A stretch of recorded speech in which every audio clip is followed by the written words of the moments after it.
रहे हैं Bhojpuri public news. और आज की इस वीडियो में हम बात करेंगे पावर स्टार पवन सिंह के गाने कुंवार वाला डीपी के रिलीज डेट के बारे में। इसका टीजर आज शाम 5 बजे रिलीज कर दिया गया है शुभ लाभ यूट्यूब चैनल पर।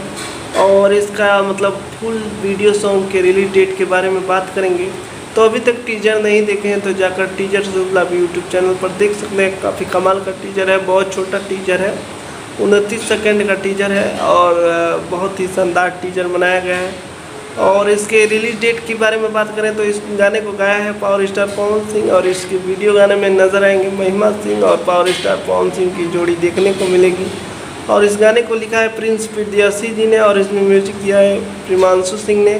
और इस गाने को रिलीज़ किया जाएगा 29 जून को 6:15 पर शुभ लाभ के यूट्यूब चैनल पर। तो आप लोग तैयार हो जाइए पावर स्टार पवन सिंह के नए गाने कुंवार वाला डीपी को देखने के लिए 29 जून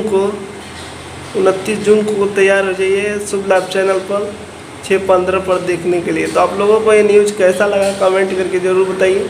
और हमारे चैनल पर नए हो तो चैनल को सब्सक्राइब कीजिए, लाइक कीजिए, शेयर कीजिए। मिलते हैं अगले वीडियो में, तब तक के लिए जय हिंद जय भोजपुरी।